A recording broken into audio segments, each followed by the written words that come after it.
करें start.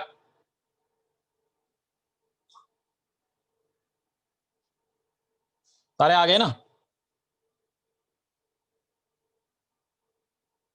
Late join करते हैं बच्चे बहुत बहुत। मैं क्लास 2 मिनट 3 मिनट लेट शुरू करी है, उसके बावजूद भी नहीं आए अभी तक।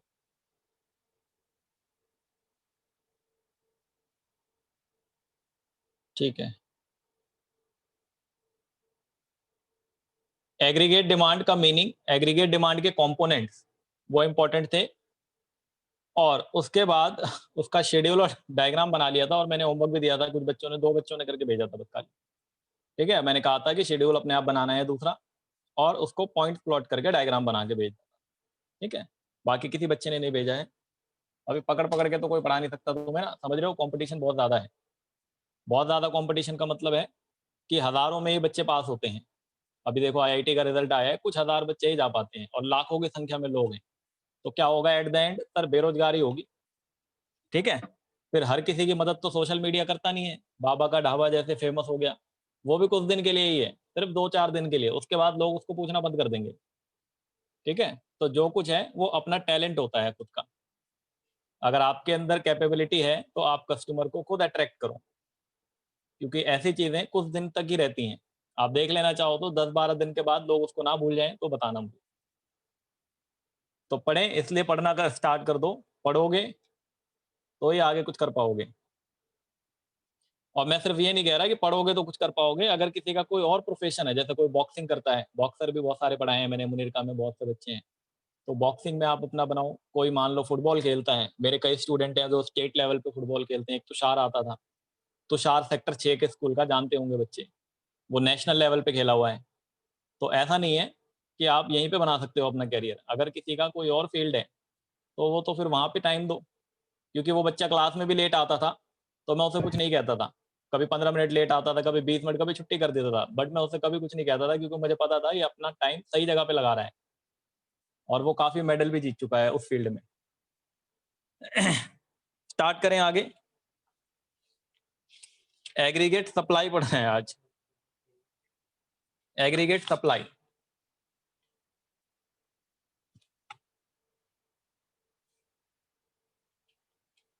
देखो सप्लाई जो पढ़ा था हम लोगों ने 11th क्लास में, 11th में हमने सप्लाई पढ़ा था कि जो प्रोड्यूसर होता है willing and able to sell, किसी भी प्रोडक्ट को सेल करने के लिए रेडी होता है, आप ये कह लो, एक पर्टिकुलर टाइम पर। तो यहाँ जब एग्रीगेट सप्लाई की बात होगी, एग्रीगेट का मतलब है पूरी इकोनॉमी की। तो जो भी final value of goods and services होगा, ठीक है, final value of goods and services that all the producer are willing and able to sell. ठीक है, जितने भी प्रोड्यूसर्स हैं इकोनॉमी में, वो सारे के सारे अगर उसको बेचने के लिए एक पीरियड ऑफ टाइम, या एक अकाउंटिंग ईयर की बात कर लो, एक अकाउंटिंग ईयर में या एक साल में वो उसे बेचने के लिए अगर रेडी हैं, तो उसको एग्रीगेट सप्लाई कहा जाता है। तो आप ध्यान से सुनो, देखो मैं डेफिनेशन पढ़ देता हूं एक बार, दो अलग अलग लिखी हुई हैं। दूसरी वाली पढ़ देता हूं मैं, जो बोल्ड हो रखी है। Refers to money value of goods and services that all the producers are willing to supply in an economy in a given time period। आप ध्यान करो, नेशनल इनकम की डेफिनेशन याद है किसी बच्चे को? नेशनल इनकम की डेफिनेशन क्या थी? Refers to final value of goods and services produced by normal resident. वहां पे एक शब्द आते थे, नॉर्मल रेसिडेंट आता था जब नेशनल इनकम पढ़ते थे, लेकिन वहां एक चीज कॉमन थी जो यहाँ पर है, वो क्या होता था? Final value of goods and services. और यहां पर भी क्या है? Final value of goods and services that all the producers are willing to supply in an economy.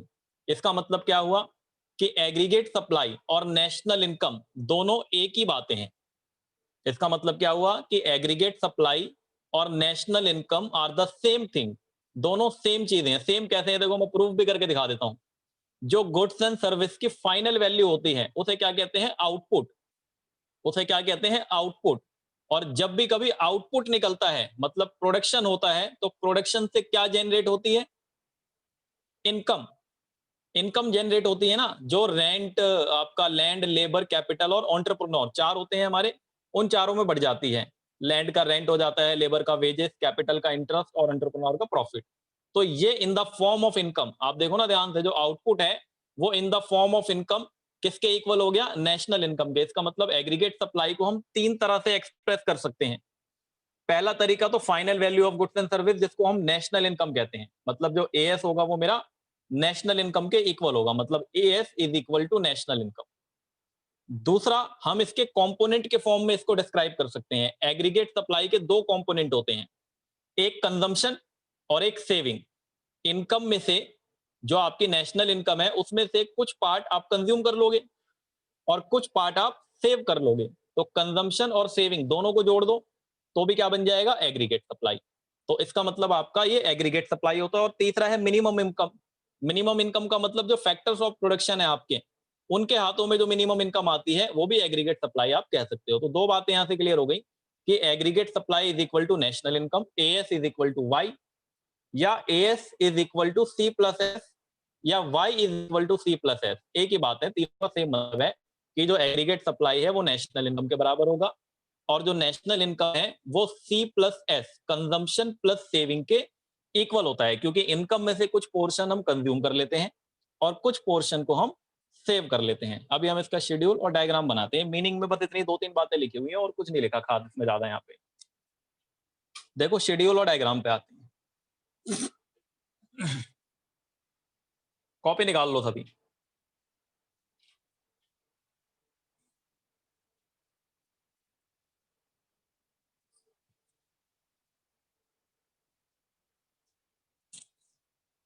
Pen कहाँ गए?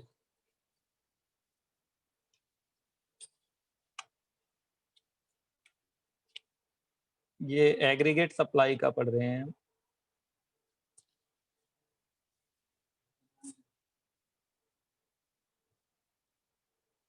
स्पेलिंग वगैरह देख लेना, कुछ गलत हो सकती है एग्रीगेट की। Aggregate supply, aggregate supply meaning मैंने आपको बता दिया, अभी नोट्स में से भी हम पढ़ लेंगे, मैं यहाँ नहीं लिख रहा मीनिंग।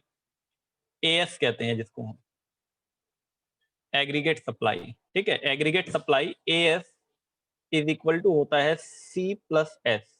या तो सी प्लस एस होगा, या फिर जो एएस है आपका वो नेशनल इनकम के इक्वल होगा। नेशनल इनकम मतलब वाई, वाई के इक्वल होगा।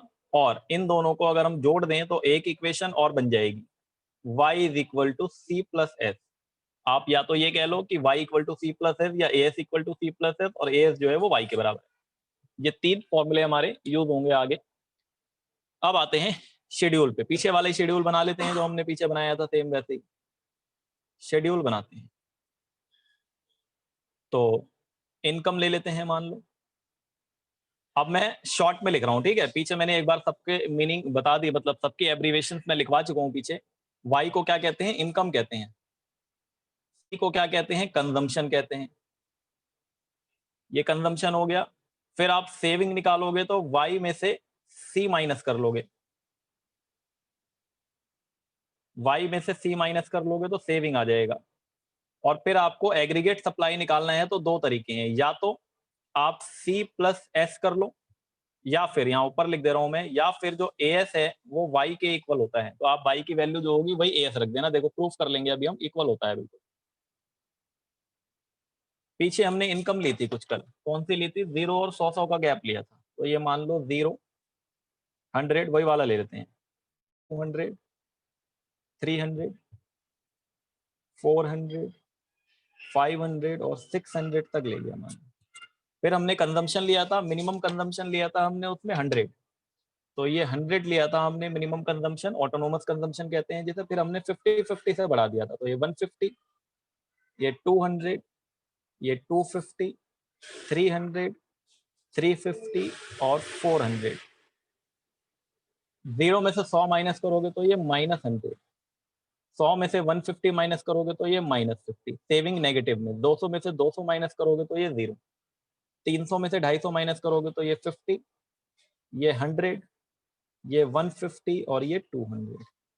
अब चाहो इन दोनों को ऐड कर लो, या y जो है वो as के इक्वल होता है। देखो ऐड करके देख लेते हैं पहले। 100 और -100 प्लस करोगे तो ये आ जाएगा आपका 0, ठीक है ना। 100 से 100 कट जाएगा तो ये 0। 150 प्लस -50 करोगे तो ये आ जाएगा 100। 200 प्लस 0 करोगे तो ये आ जाएगा 200। 250 प्लस 50 करोगे तो ये हो जाएगा आपका 300। 300 प्लस 100 होगा तो ये हो जाएगा 400। और ये हो जाएगा आपका 500 और 400 प्लस ये हो जाएगा 600। देखो ये AS और Y हमेशा इक्वल होगा, ध्यान रखना, क्योंकि हमने प्रूफ करा अभी ऊपर, ये हमेशा इक्वल होगा।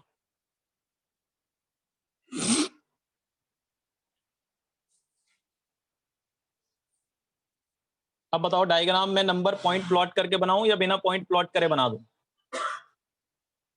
डायग्राम पॉइंट प्लॉट करके बनाओ। प्लॉट करें। देखो वैसे एग्जाम में जरूरत नहीं होती है, बट फिर भी यहाँ बन जाएगा या अगले पेज पे आ दूं? छोटा सा दिखेगा, बेकार लगेगा दिखने, यही बना दो, एक काम करो।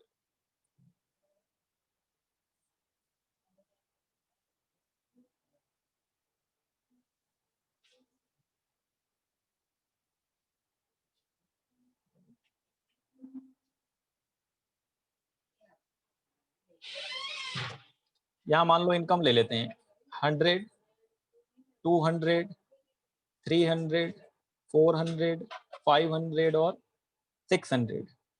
इनकम ले ली हमने यहाँ पे 100, 200। आप लोग थोड़ा बड़ा बना लेना, मेरे पास यहाँ जगह नहीं थी इसलिए मैंने इधर साइड में से बना लिया छोटा सा। 300, 400, 500 और 600। अच्छा स्केल सेम रखना है हमें, क्योंकि हमें AS और Y दिखाना है ना। तो मान लो 100 100 का गैप यहाँ पे ले लेते हैं।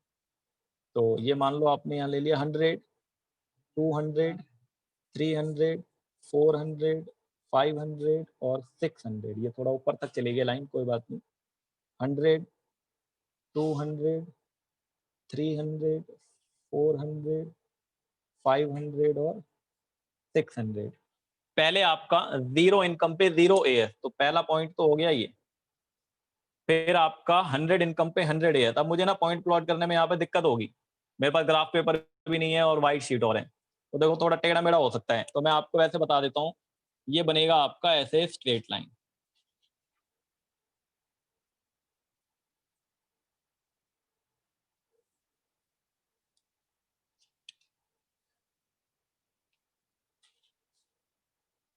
स्ट्रेट लाइन बनेगा, ठीक है।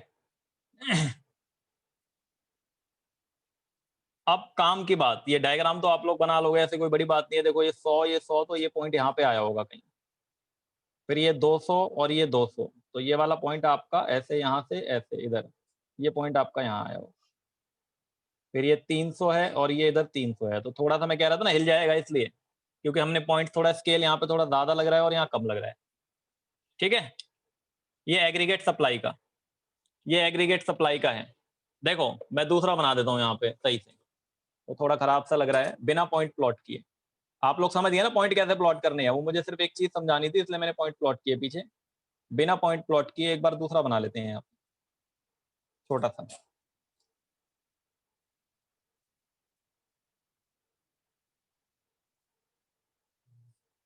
जैसे मान लो ये एक्स एक्सिस है, एक्स एक्सिस पे इनकम है, यहाँ पर एक्स एक्सिस पे है इनकम, एक्स एक्सिस पे है इनकम, और ये ओरिजिन है, और वाई एक्सिस पे है आपका एग्रीगेट सप्लाई, वाई एक्सिस पे है एग्रीगेट सप्लाई। तो इनकम और एग्रीगेट सप्लाई की वैल्यू सेम है, तो अगर हम सेम स्केल लेके बनाएंगे तो हमारा आपका कुछ इस तरीके से बनेगा, कांस्टेंट रेट से बढ़ रहा है दोनों। तो ये मान लो मेरा एग्रीगेट सप्लाई कर रहा है, आप पॉइंट प्लॉट करके बना लेना बाद में, मैं मना नहीं कर रहा। पीछे मैंने बनाने की कोशिश करी थी, थोड़ा सा उल्टा पुल्टा हो गया। ये एग्रीगेट सप्लाई है, मैं आपसे बस इतना पूछना चाह रहा हूँ। ये देखो ये डायग्राम है, ठीक है, ये हमने पढ़ा है, अभी कहाँ से पढ़ा है, ये देखो ये बुक है मेरे पास।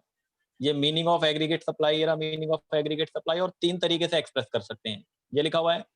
फिर आपके पास यहाँ पे आओगे तो इधर शेड्यूल, जो शेड्यूल मैंने बनाया वो यहाँ कॉपी कर दोगे और यहाँ डायग्राम बना दोगे, ठीक है। तो यहाँ पे डायग्राम अगर हम बनाना चाहें तो ये इस तरीके से बन जाएगा, लाइन ड्रॉ कर लोगे आप। कंजम्पशन का मीनिंग लिखा हुआ है excess of income over saving, और सेविंग का मतलब excess of income over consumption, मतलब फॉर्मूले से बना के लिख दिया मीनिंग। फिर ये शेड्यूल और ये डायग्राम। अब मुद्दे की जो बात है जो यहाँ भी नहीं लिखी, वो आप लोग बताओगे मुझे। ये डायग्राम बन गया। हाँ हर्षित, किताब खोल के बैठे हो क्या? बुक खोल के बैठते हो तुम? मुझे ये बताओ इसका एंगल कितना होगा? बुक मत खोल के बैठा करो ना, वरना नॉलेज नहीं बढ़ेगा। इसका एंगल कितना होगा? हर्षित ने बता दिया है, वो बुक खोल के बैठा है। अच्छा हर्षित ये बताओ 45 डिग्री ही क्यों? और कुछ क्यों नहीं? हर्षित ने आंसर कर दिया है, वो बुक खोल के बैठा है, कोई बात नहीं। m equals to 10 theta, total 90 है। वाह, मैथमेटिक्स में आ गए। अरे देखो ध्यान से, जब भी कभी दोनों एक्सिस पे स्केल सेम होता है, हाँ मैं बता रहा हूँ 90 डिग्री कैसे, 90 डिग्री का हाफ, हाँ मैं बता रहा हूँ, रुक जाओ कैसे।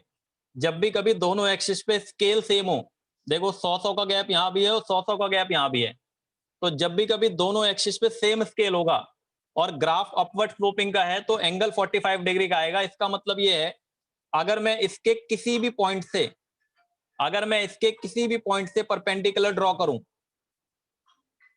तो ये जो परपेंडिकुलर ड्रॉ होगा दोनों का इक्वल डिस्टेंस होगा, इसका और इसका दोनों का इक्वल, क्योंकि 90 डिग्री हो रहा है ये। ठीक है, तो जब भी कभी दोनों के क्या सेम हो, स्केल सेम हो, तो जो डायग्राम होगा वो 45 डिग्री का होगा। 45 डिग्री की लाइन का सिग्निफिकेंस ये है यहाँ पे। तो ये जो डायग्राम हमने बनाया था यहाँ पे, ये वाला, इसमें हम यहाँ पे लिख सकते हैं, चाहे तो लिखना 45 डिग्री का एंगल है। ये 1 मार्क्स में क्वेश्चन आ भी सकता है कि एएस कर्व का जो एंगल बनता है वो कौन से डिग्री का होता है, तो 45 डिग्री का होता है। और उसका रीजन मैंने बता दिया, दोनों का सेम स्केल होगा। इसका मतलब अगर कोई परपेंडिकुलर ड्रॉ करा जाए किसी भी पॉइंट से, तो दोनों इक्वल डिस्टेंस के होंगे इधर उधर दोनों तरफ। आगे चले अगले कॉन्सेप्ट पे, जल्दी बताओ।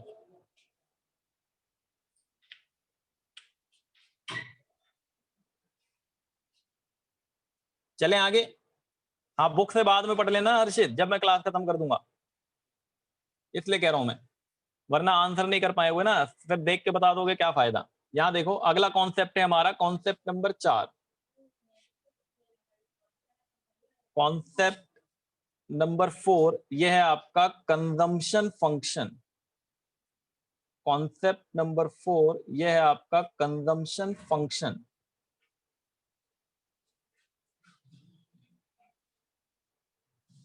वो 3 था, कॉन्सेप्ट 3, वो बुकलेट में सब कुछ है, मैंने भेजी है जो आप लोगों के पास। कॉन्सेप्ट 3 था वो। कॉन्सेप्ट 4 है आपका कंजम्पशन फंक्शन। कंजम्पशन फंक्शन, पहली बात तो दोनों में कंफ्यूज नहीं होना, कंजम्पशन का मतलब कुछ और होता है और कंजम्पशन फंक्शन का मतलब कुछ और होता है। कंजम्पशन का मतलब क्या होता है, इनकम का वो पार्ट जो आप कंजम्पशन पे स्पेंड कर देते हो। जैसे 100 रुपए में से 50 रुपए मैंने खर्च कर दिए, तो वो जो 50 रुपीज होगा वो कंजम्पशन होगा। तो आपका कंजम्पशन का मतलब है, consumption is that part of income in the economy which is spent on goods and services the given level of income. ये देखो यहाँ पे, ये रहा कॉन्सेप्ट नंबर 4। कंजम्पशन का मीनिंग लिखा हुआ है पहले, consumption is that part of income in the economy which is spent on goods and services at the given level of income. और कंजम्पशन फंक्शन का मतलब क्या है, functional relationship between consumption and national income. इसका मतलब क्या हुआ, consumption function जो होता है वो C is equal to function of Y। ये आपका कंजम्पशन फंक्शन होता है। इसको आप क्या लिख सकते हो, अगर इसको हम लिखना चाहें तो इसको हम क्या लिख सकते हैं, कैसे डिनोट कर सकते हैं, या इसको कैसे रीड कर सकते हैं, consumption is a function of income. इसको आप कैसे रीड कर सकते हो, इसको रीड कर सकते हो, consumption is a function of income, function of income। ठीक है, ये जो ये फंक्शन है ना, ये मैथ्स वाले बच्चे, रिलेशन एंड फंक्शन है बच्चों, पहला चैप्टर। बड़े दुख की बात है कि टीचर वो चैप्टर पढ़ाते नहीं पहले। डेरिवेटिव से लेकर कोई भी चैप्टर समझ ही नहीं आएगा, क्योंकि हर जगह फंक्शन यूज होता है ना। आप डेरिवेटिव करते हो तो वहां पे F X is equal to X square plus 3x minus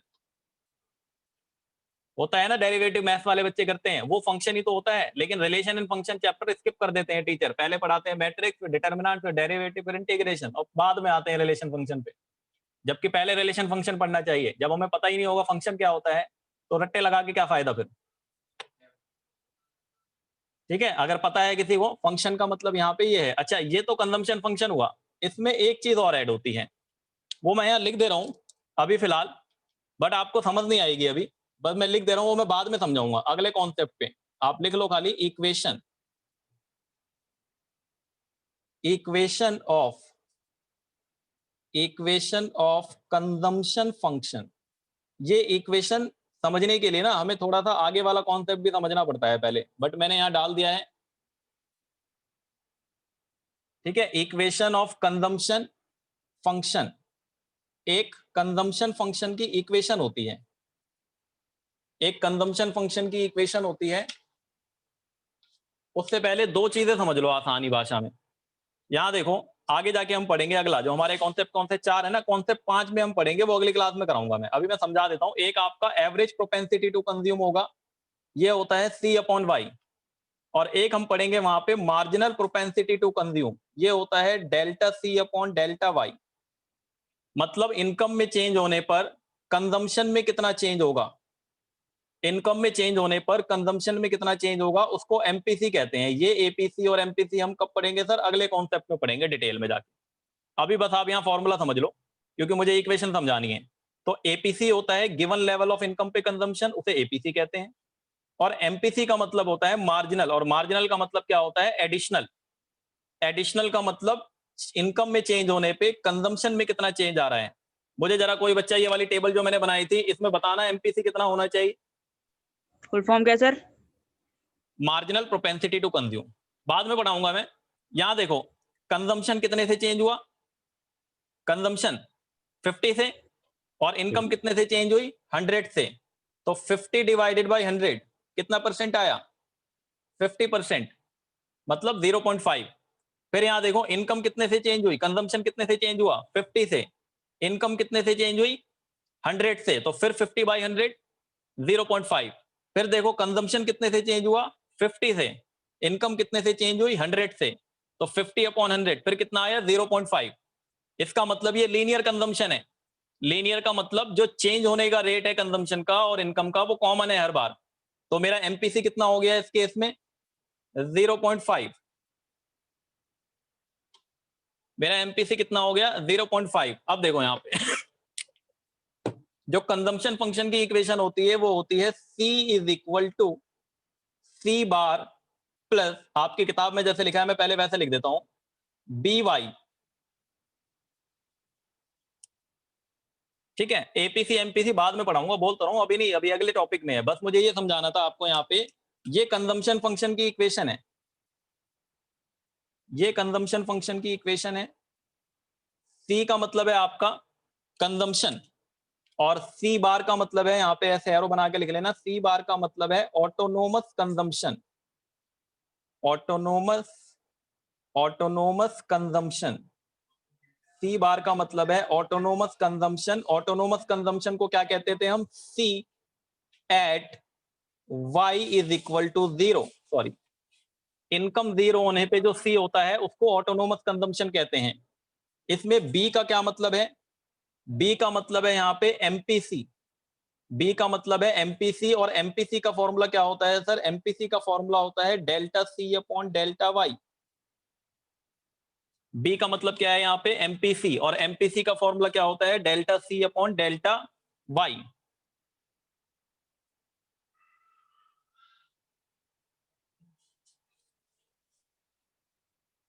ठीक है, वाई का मतलब तो इनकम है। ठीक है, ये जो आपका delta C upon delta Y है ना, इसी को डेरिवेटिव कहते हैं बच्चों मैथमेटिक्स में। डेरिवेटिव का मतलब क्या होता है, रेट ऑफ चेंज। किसी भी चीज का जब हमें रेट ऑफ चेंज निकालना होता है तो हम डिफरेंशिएशन करते हैं उसका। ठीक है, आप लोगों ने हो सकता है सवालों के रट्टे लगाए हों अभी, लेकिन आपका एक एप्लीकेशन ऑफ डेरिवेटिव नाम का चैप्टर है, 5वें के बाद छठा, उसमें सिखाया जाएगा ये सब डेरिवेटिव के एप्लीकेशन। ये रेट ऑफ चेंज है, यहाँ पे अगर मैं डी अपॉन डी वाई लिख दूं तो बिल्कुल सही होगा। अगर मैं यहाँ C bar plus D upon D Y और यहाँ लिख दूं वाई, वाई का differentiation in respect to Y, बाद में देखेंगे, मैथमेटिक्स वाले बच्चे नहीं है यहाँ परेशान हो जाएंगे। ठीक है, क्योंकि हमारे 12th में तो आना नहीं है वो सब, बट मैं बता रहा हूँ कि इकोनॉमिक्स अगर आप आगे पढ़ोगे तो आपको पता होना चाहिए। ये वाली जो वैल्यू है इसी को रेट ऑफ चेंज कहते हैं और इसी को डिफरेंशिएशन कहते हैं। यहाँ पे क्या हो रहा है, कंजम्पशन का डिफरेंशिएशन इनकम के साथ। तो ये तो हो गई इक्वेशन। अब आ जाओ शेड्यूल पे, शेड्यूल बनाते हैं, शेड्यूल बनाएं, इसका डायरेक्ट बनाएंगे शेड्यूल। अब हम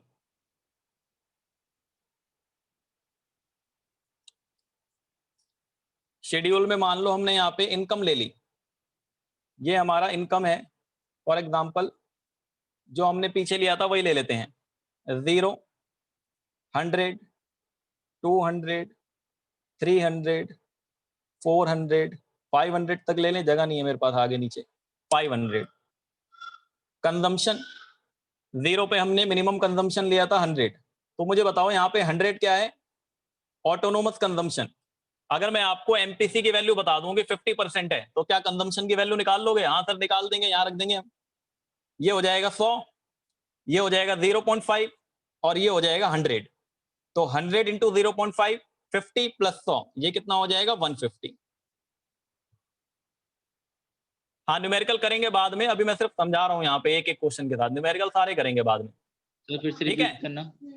ये कैसे निकाला हमने, यहाँ देखो इधर जगह है कहीं, ये आपको सी कैलकुलेट करना था जब आपकी इनकम कितनी हो, 100 रुपए की। तो आपने क्या करा, इस इक्वेशन में रख दिया। यहाँ पे सी बार कितना है, 100। सी बार का मतलब क्या होता है, जो जीरो इनकम पे कंजम्पशन होता है, ये सी बार होता है। तो सी बार हो गया 100 प्लस एमपीसी आपको मैंने बता दिया कि 0.5 है, मान लो 50% का एमपीसी ले लेते हैं, तो ये 0.5 और इनटू में वाई कितना लोगे एक बार, 100। तो जब इसको 100 रखोगे तो ये कितना आ जाएगा, 150। फिर दोबारा सी कंजम्पशन ऑटोनोमस कितना है, 100, ये तो कॉमन रहेगा हर किसी में, प्लस 0.5, अब इनकम कितनी रखोगे, 200, तो ये कितना हो जाएगा, फाइनल वैल्यू 200। तो अगले वाले लेवल पे 200 रुपए की इनकम पे, 200 रुपए की इनकम पे कंजम्पशन कितना आ गया, 200। अब क्योंकि मुझे मालूम है कि मेरा जो एमपीसी है वो 50% है, तो 50-50 से बढ़ा देंगे, ये 250, ये 300 और ये 350। ठीक है, ये पीछे वाली ही कंजम्पशन की वैल्यू लिखी है, मैं बस इक्वेशन समझाने के लिए वो वैल्यू कैलकुलेट करके बताई है आपको, खाली मैंने वैल्यू कैलकुलेट करके बताई है इक्वेशन समझाने के लिए सिर्फ। डायग्राम बनाएं, डायग्राम बनाते हैं। कितने मिनट बचे हैं, अभी है टाइम 12 मिनट। ये लो, और कितना नीचे, मैं डायग्राम बना रहा हूं यहाँ पे।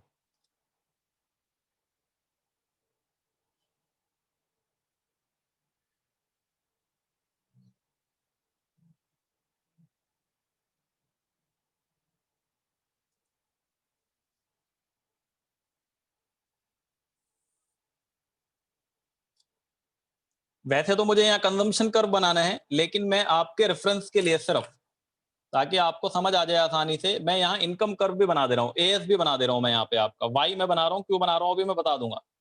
यहाँ मैंने वाई भी बना दिया, मान लो फॉर एग्जांपल ये वाई, और कंजम्पशन कर्व क्योंकि किसी पॉइंट से स्टार्ट होता है यहाँ पर, और किसी एक पॉइंट से यहाँ से शुरू होता है और आपका ऊपर की तरफ आता है ऐसे, तो ये मान लो ये कंजम्पशन, ये क्या है, ये है वाई और या एएस कर्व, और ये कौन सा कर्व है, ये है कंजम्पशन कर्व। ये एक पॉइंट है, इक्वेशन ये रही।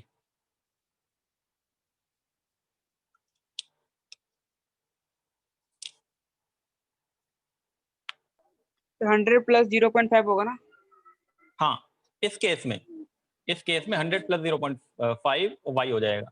कंजम्पशन फंक्शन अगर हमसे इसका पूछे तो हम लिख देंगे 100 प्लस 0.5 वाई, इस वाले शेड्यूल का कंजम्पशन फंक्शन। यहाँ पे ये बना लिया हमने। अब यहाँ देखो, जो ये वाला पॉइंट होता है इसको नीचे ले आओ फॉर एग्जाम्पल,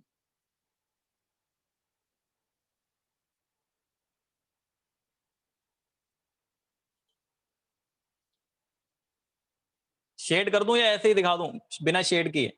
जो ये वाला एरिया है आपका, जो ये वाला एरिया है, ये थोड़ा सा शेड कर लेते हैं। जो ये वाला पोर्शन है आपका, ये दिखा रहा है आपका डिस सेविंग, ये दिखा रहा है आपका डिस सेविंग। डिस सेविंग क्यों? क्योंकि देखो यहाँ पे कंजम्पशन ज्यादा है और इनकम कम है, इनकम नीचे है और कंजम्पशन ऊपर है। यहां से लेके यहां तक की जो वैल्यू है, ये है आपकी, ये आप मान लो इधर सी पॉइंट लिख लिया मैंने, ये सी, और ये है सी बार, ऑटोनोमस कंजम्पशन। ये ओसी है, मैं भी एक्सप्लेनेशन लिखवाऊंगा उसके अकॉर्डिंग। और जो ये वाला शेडेड एरिया है हमारा, ये क्या है हमारा, डिस सेविंग को दिखा रहा है। फिर जो ये वाला पॉइंट है आपका, जो ये वाला पॉइंट है, ये है आपका ब्रेक इवन पॉइंट, जहां पर इनकम और कंजम्पशन इक्वल हो जाते हैं, उसको ब्रेक इवन पॉइंट कहते हैं। जहां पर इनकम और कंजम्पशन इक्वल हो जाते हैं उसको ब्रेक इवन पॉइंट कहते हैं, या जीरो सेविंग, जहां पर सेविंग जीरो हो जाती है, यहां पर सेविंग जीरो हो जाती है। देखो सेविंग जीरो है, आप निकाल लेना, सेविंग मैंने बनाया नहीं है, बट सेविंग जीरो हो जाएगी। ये 200 माइनस 200 करोगे तो एस जीरो हो जाएगा। तो ब्रेक इवन पॉइंट पे हमारी सेविंग क्या हो जाती है, जीरो। और जो ये वाला पोर्शन है, जो इतना पोर्शन है, ये आपकी सेविंग्स है, ये आपकी सेविंग्स है। नामकरण कर लें इनका, जैसे मान लो ये है हमारा, इसको मान लेते हैं पॉइंट ए, पॉइंट ए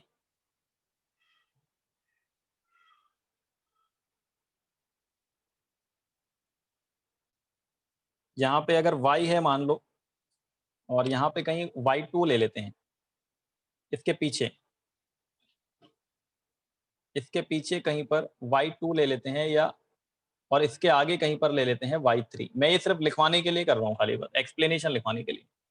मतलब ये इससे पहले up to the point of A, up to the point of A आपका कंजम्पशन ज्यादा है और इनकम कम है, तो ये डिस सेविंग को रिप्रेजेंट कर रहा है। फिर जो पॉइंट ए है वो ब्रेक इवन पॉइंट है, जहां पर जीरो सेविंग है, कंजम्पशन इनकम के इक्वल है। यहां पर सी वाई के इक्वल होता है, लिखना चाहो तो यहां लिख सकते हो आप, यहां पर सी और वाई आपस में इक्वल हो जाते हैं। और जो ये डिस सेविंग वाली सिचुएशन है, डिस सेविंग में आपका जो कंजम्पशन है, आपका जो कंजम्पशन है वो ज्यादा होता है इनकम से, और जो सेविंग वाली सिचुएशन है, यहां पर आपका कंजम्पशन है वो कम हो जाता है इनकम से, तो ये सेविंग्स होने लगती है। ज्यादा लिखोगे तो फिर डायग्राम दिखाई नहीं देगा, इसलिए ज्यादा बातें लिख नहीं रहा था मैं अंदर। ये हो गया इस तरीके से। अब बस इसकी एक्सप्लेनेशन लिखनी है, खाली वही एक्सप्लेनेशन कि आपका जीरो इनकम पे भी कुछ ना कुछ कंजम्पशन है, क्योंकि जिंदा रहने के लिए जरूरी है, वो ओसी के इक्वल है। फिर पॉइंट ए आपका ब्रेक इवन पॉइंट है, जहां पे सी वाई के बराबर है। Income level O Y two की सिचुएशन में इनकम कंजम्पशन से कम है, तो ये आपके डिस सेविंग को रिप्रेजेंट करता है, नेगेटिव सेविंग। और सी फिर बार में आपका तो O/3 इंक्लूड है, क्या क्या सी बार में डिस सेविंग इंक्लूड है, सी बार में क्या इंक्लूड है?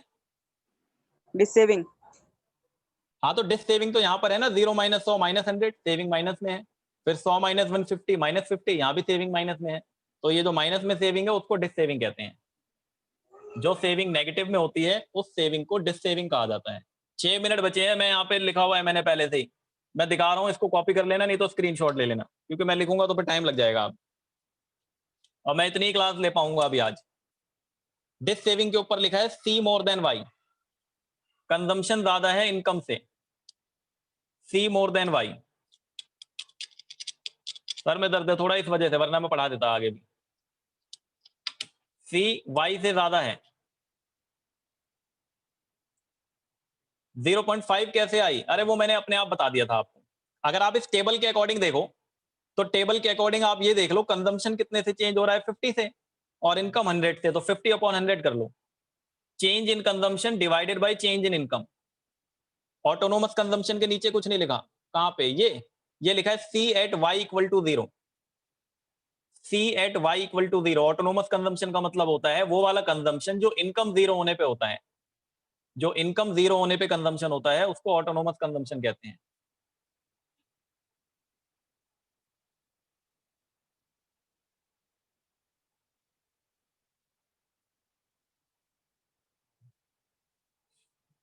नहीं, बी हम फाइंड नहीं करते, बी तो हमें ये मार्जिनल प्रोपेंसिटी कंज्यूम होता है, ये इकोनॉमी पे डिपेंड करता है कैसे होगा। अगर मान लो आपको ये क्वेश्चन आ जाए, ये टेबल बना के दे दे एग्जाम में, और वो ये बोले कि आप यहां से मुझे ये कंजम्पशन फंक्शन की इक्वेशन बना के दिखाओ, इस टेबल से कंजम्पशन फंक्शन की इक्वेशन बना के दिखाओ, अगर ये क्वेश्चन आ जाए, तो आप क्या चेक करोगे? आप एमपीसी चेक करोगे। और आप मेरी बात ध्यान रखना, आपके एग्जाम में ना एमपीसी कॉमन रहेगा हर बार, क्योंकि हमें लीनियर ही पढ़ना है 12th में, मतलब अलग अलग नहीं होगा। देखो सब में 50-50 का गैप है, तो जब सब में 50-50 का गैप है, तो 50 तो हो गया डेल्टा सी, और 100 हो गया डेल्टा वाई, तो 50/100 हो गया 0.5। तो हम यहाँ पे ये इक्वेशन बना के consumption function 100 plus 0.5 by, numerical करेंगे बाद में सारे एक साथ, टेंशन मत लो, बहुत सारे न्यूमेरिकल हैं, जब चैप्टर खत्म होगा तब करेंगे न्यूमेरिकल। ये ग्राफ कैसे बनेगा? ये आपका एएस कर्व है, जो कि आपको पता है 45 डिग्री लाइन पे बनता है, ये बना दिया 45 डिग्री पे ओरिजिन से, और कंजम्पशन आपका किसी ऊपर वाले पॉइंट से स्टार्ट होता है, मतलब इनकम जीरो होने पे भी कुछ ना कुछ कंजम्पशन होता है, जो यहां मैंने लिखा है सी बार के बराबर। तो इसको किसी ऊपर के पॉइंट से स्टार्ट करना और फिर इसको आप लीनियर बना देना है ऐसे।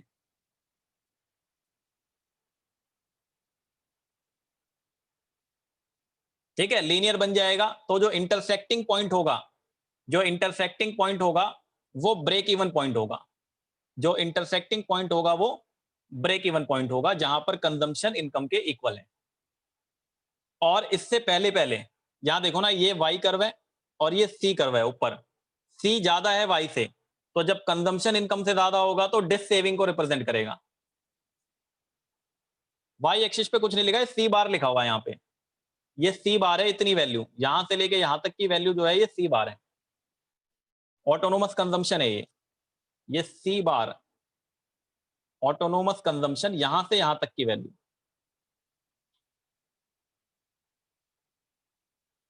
ठीक है, अब मुझे लग रहा है एक्सप्लेनेशन अगली क्लास में लिखवानी पड़ेगी। ये देखो, स्क्रीनशॉट ले लेना, लिख लेना बाद में। ये कॉन्सेप्ट 4 की एक्सप्लेनेशन लिखी हुई है, मैंने पहले लिख दी थी यहाँ पे ताकि टाइम बच जाए हमारा थोड़ा। Even at zero income level consumption level is OC, जो मैंने डायग्राम पे दिखाया है आपको, ओ से लेके सी तक। Because minimum consumption of necessary goods is essential for life, क्योंकि आपको मिनिमम कंजम्पशन जरूरी है। फिर लिखा है point A is the break even point. आपने जो डायग्राम बनाया उसमें देखो, जो पॉइंट ए है वो हमारा ब्रेक इवन पॉइंट है, और ब्रेक इवन पॉइंट का मतलब होता है जब कंजम्पशन इनकम के बराबर होती है। ठीक है, फिर आगे कह रहा है at income level O Y 2, अगर पहले वाई से इधर लेफ्ट साइड में जो इनकम लेवल होगा कोई भी, income is less than consumption, income consumption से कम, this situation show negative saving और डिस सेविंग। ये वाली सिचुएशन सेविंग नेगेटिव को दिखाता है, या उसे डिस सेविंग कहो, इन which past saving are consume, जहां पे पास्ट सेविंग कंज्यूम कर ली जाती है। फिर आपका है at income level O Y 3, Y के इधर राइट साइड में, income is greater than consumption, अगर इनकम कंजम्पशन से ज्यादा है तो this situation show positive saving in which saving increase, जहां पे सेविंग हमारी बढ़नी चालू हो जाती है। तो यही 3-4 बातें डायग्राम में भी देख लो दोबारा से। क्या बताया, ओसी आपका मिनिमम कंजम्पशन है जो सर्वाइवल के लिए जरूरी है। पॉइंट ए आपका ब्रेक इवन पॉइंट है, जहां सी वाई के बराबर हो जाता है। फिर उसके बाद ये कह रहा है वाई 2, मतलब वाई से इधर लेफ्ट साइड में जो वाई 2 है, यहाँ पे आपका इनकम कंजम्पशन से कम है, जो कि डिस सेविंग को रिप्रेजेंट करता है, विच रिप्रेजेंट डिस सेविंग और negative saving in which past saving are use. और जो y3 होगा आपका इसके इधर या अबव द पॉइंट ए कर सकते हो, तो इसके इधर वाला जो पॉइंट होगा कोई भी, यहां पर इनकम ज्यादा है कंजम्पशन से, इनकम कंजम्पशन से ज्यादा है, इसका मतलब पॉजिटिव सेविंग्स है, और पॉजिटिव सेविंग का मतलब सेविंग इंक्रीज होने स्टार्ट हो गई। ये 4-5 बातें ये तो एक्सप्लेनेशन की हैं। किताब में देखोगे तो बहुत सारे पॉइंट लिखे हैं बच्चों, मैं दिखा देता हूँ किताब का भी, रुक जाओ। किताब में बहुत सारे पॉइंट लिखे हुए हैं, यहां देखो है, अभी 1 मिनट। ये दिख रहा है आपका कंजम्पशन कर्व बना हुआ है बुक के अंदर, ये कंजम्पशन कर्व बना हुआ है, टेबल बनी हुई है। इसके बाद ये बहुत सारे पॉइंट्स हैं, मैंने आपको मेन पॉइंट्स लिखवा दिए, 4 लाइनें बस। अब यहाँ पे हेडिंग वाइज लिखा है, स्टार्टिंग पॉइंट क्या होगा कंजम्पशन कर्व का, स्लोप कैसी होगी, पॉजिटिव स्लोप होगी, इनकम अगर कंजम्पशन से कम होगा तो ये डिस सेविंग को दिखाएगा, ये रहा डिस सेविंग, ये रहा। ब्रेक इवन पॉइंट का क्या मतलब है, जहां सी वाई के बराबर होता है वो ब्रेक इवन पॉइंट होगा। ये तो आप बाद में पढ़ सकते हो ना, रीड कर सकते हो बैठ के। फिर ये income is more than consumption, तो आपका सेविंग को रिप्रेजेंट करेगा। तो ये 5 पॉइंट लिखे हुए, वही 5 पॉइंट हमने शॉर्ट में लिख लिए। फिर आपका यहाँ नीचे साइकोलॉजिकल लॉ ऑफ कंजम्पशन है, जो मैंने पिछली क्लास में बता दिया था। और ये 45 डिग्री लाइन का सिग्निफिकेंस है कि हमने कंजम्पशन के साथ इनकम इसलिए बनाया ताकि हम